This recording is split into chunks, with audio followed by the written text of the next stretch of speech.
It's certainly been a while since I've shown any progress for The Spy Who Loved Me 64. Been kind of distracted with a few other things. So I figure I'll just make a brief little video to show you that the project is still being worked on, and even show you a little bit about what we've done so far. And the only thing to note right now is that in order to produce the picture on this tiny TV, there's a little bit of input lag, so hopefully I'll look like I'll know what I'm doing to some extent. I forget if I showed off the new intro, so I'll let it go through.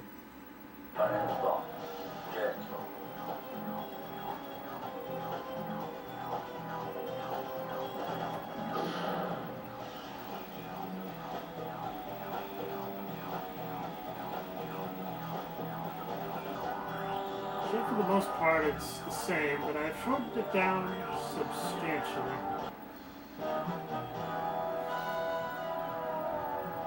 And now my new character model represents who I am a bit better. I really want to thank Johnny Thunder for doing that for me. So I'll show off level 1. There are a few differences. You'll see the texture work is a little different. The intro camera is also a little different. And probably the one thing I don't understand why it took so long to fix is they actually put glass in these windows. It's a subtle thing, but I like it. Oh, and look, they actually have a roaring fire in the background. That's about it. But I figure I'll just get this guy real quick. Second level, there's actually been a few changes. I'm going to put it on Double Agent to see if I can show it. We have different intro cameras, a bit more of a tweaking on the texture work, just making it look that much more realistic. Intro camera's been fixed a little bit, and now we actually have a reason to have a sniper rifle. As you can see, we've placed guards on the towers, making the level a little bit more difficult.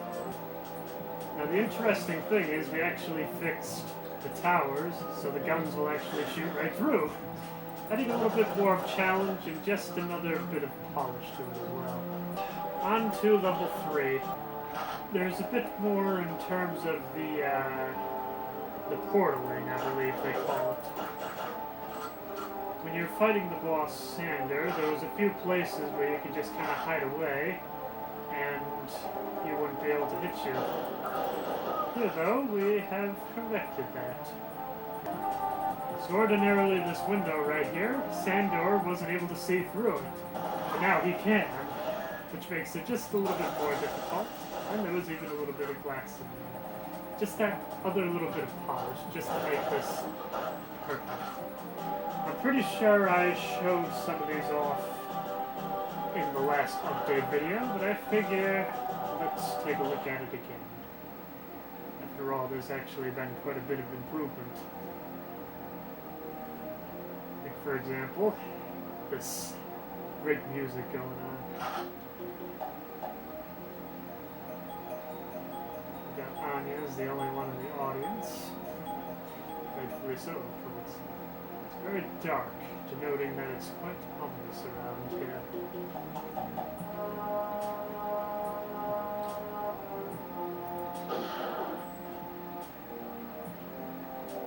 You also see that there are several civilians around, something you've got to watch out for while in the firefight.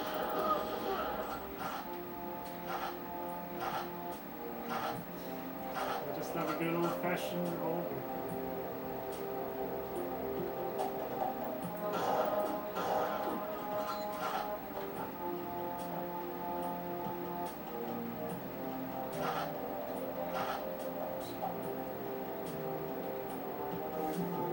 Getting a little confused by how dark it is, but I guess that kind of helps sell the labyrinth set of this.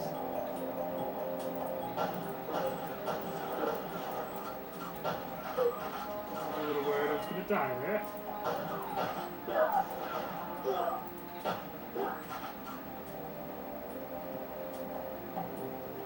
One more shell, I gotta make it count.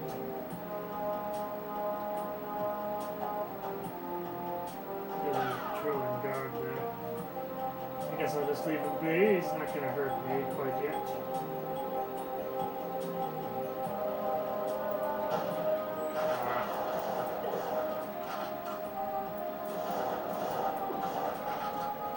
So this was another little objective that, I forget who threw it in there, but I do think it's actually kind of a fun idea.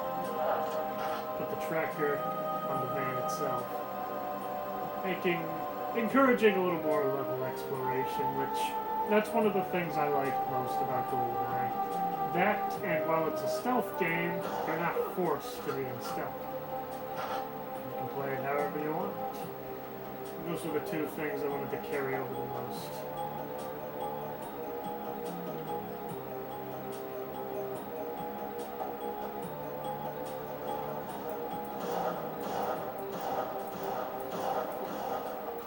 Weirdest thing, if I was playing it on console, I'd be able to tell you what the center of the screen is, but here on emulation, it really throws me off. So when you get close up to the door, Jaws will open it, and then magically disappear. Kind of similar to what happens in the movie. Where'd he go?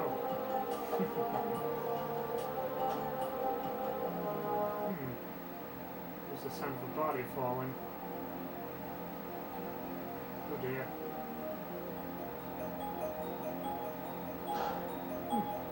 That's a bit of a glitch, but here, this is the date book. Just my nice little Easter egg I added in there. The date book. Now the texturing is a little off still, but it gets the job done. And then from there, you talk to Anya. You can shoot her, but that would fail the mission. Yes, Fickish. With the barrels. YouTube. No, it was Infinite House. There, you can open the door, and that triggers the end cutscene.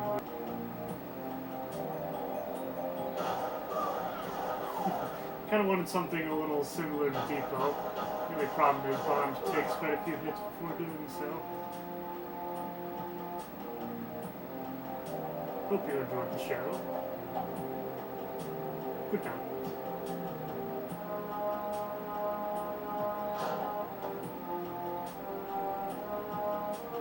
Walks on into the next mission. Huge shout out to Double Action Block for being able to program that end cutscene. Alright, and then level 5.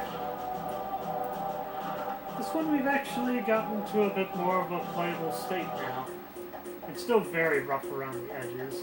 There's meant to be a lot more walking around as well as dialogue, but for now, it's playable, so I can show it off. Yeah, various people trying to get into their cars, and I just love this one. It's a beautiful model, and it'd be hilarious if that's the Studelac that Felix Leiter drives from the books. Kind of looks like a Cadillac. But I'm not really sure if I'm seeing much of the Studebaker in there.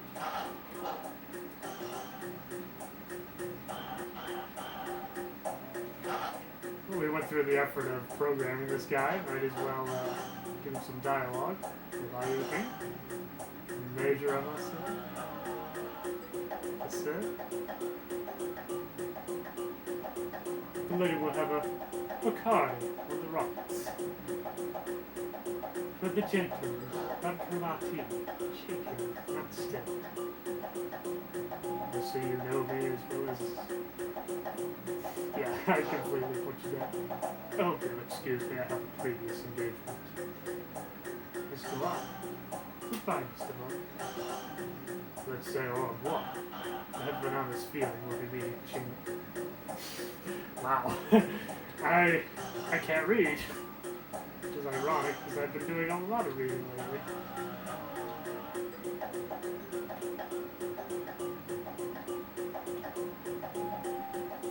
Hello? My name is Bond.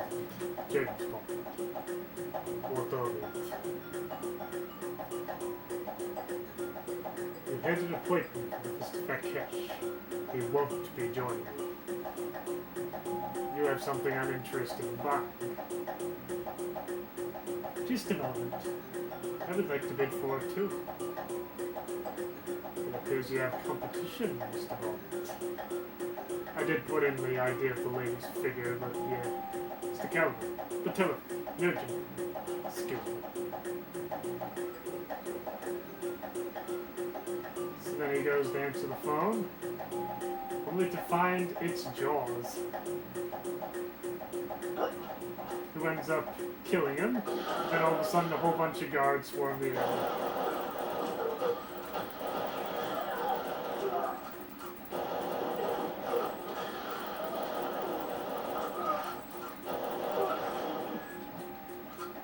And then from there, just like in the movie, you can escape out the window.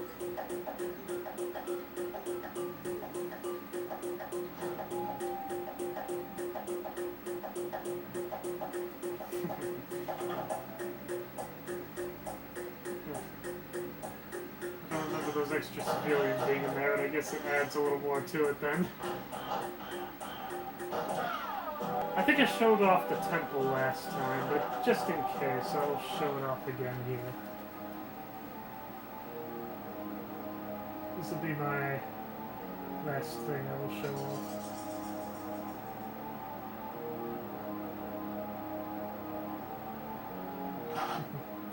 After all, there have been a few changes, such as the texture work, as well as the music.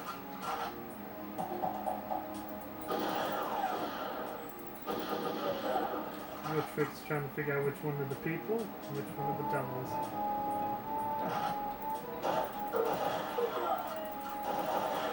And sometimes it's just remembering where you put the enemies instead of the dummies.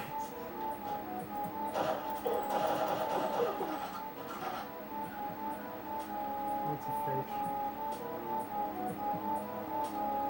This one, I think we just did put more in there. For a while there was a lot of clipping issues with this room, so we didn't really do too much with it. Really just another empty one.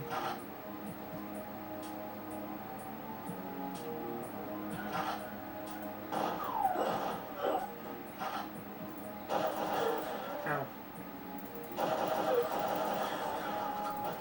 I think I better start over.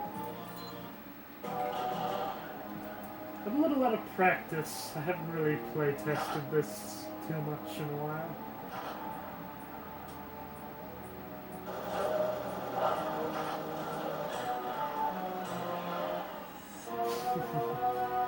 That's been a drone gun.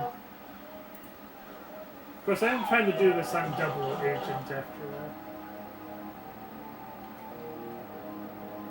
It just feels a little annoying as... Well, I'm the one that designed this level. Not in a 3D sense, but in terms of the top-down sense. Like I drew the plans of where the hallways and the general idea of what to do with them. The idea of the dummies came from somebody else, though. Originally it was intended to be more like how it was in From Russia With Love, how they were more like sock puppets on rolling wheels and stuff like that. But it eventually kind of turned into this idea of some of the dummies being alive and some of them being stationary. Adding a bit of challenge, as well as just a little bit of eeriness to the level, such that the music would produce as well.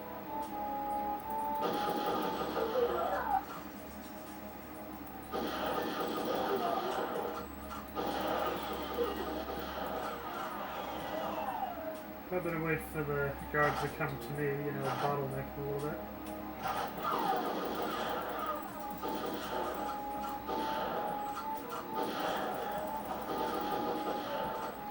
Unfortunately, I think I'm dead again, but, well, you get the basic idea. Once again, just wanted to make it a short video to show that the project is still going, and it is still being worked on. This is just meant to show a little bit of that progress. So, Until next time, keep having fun.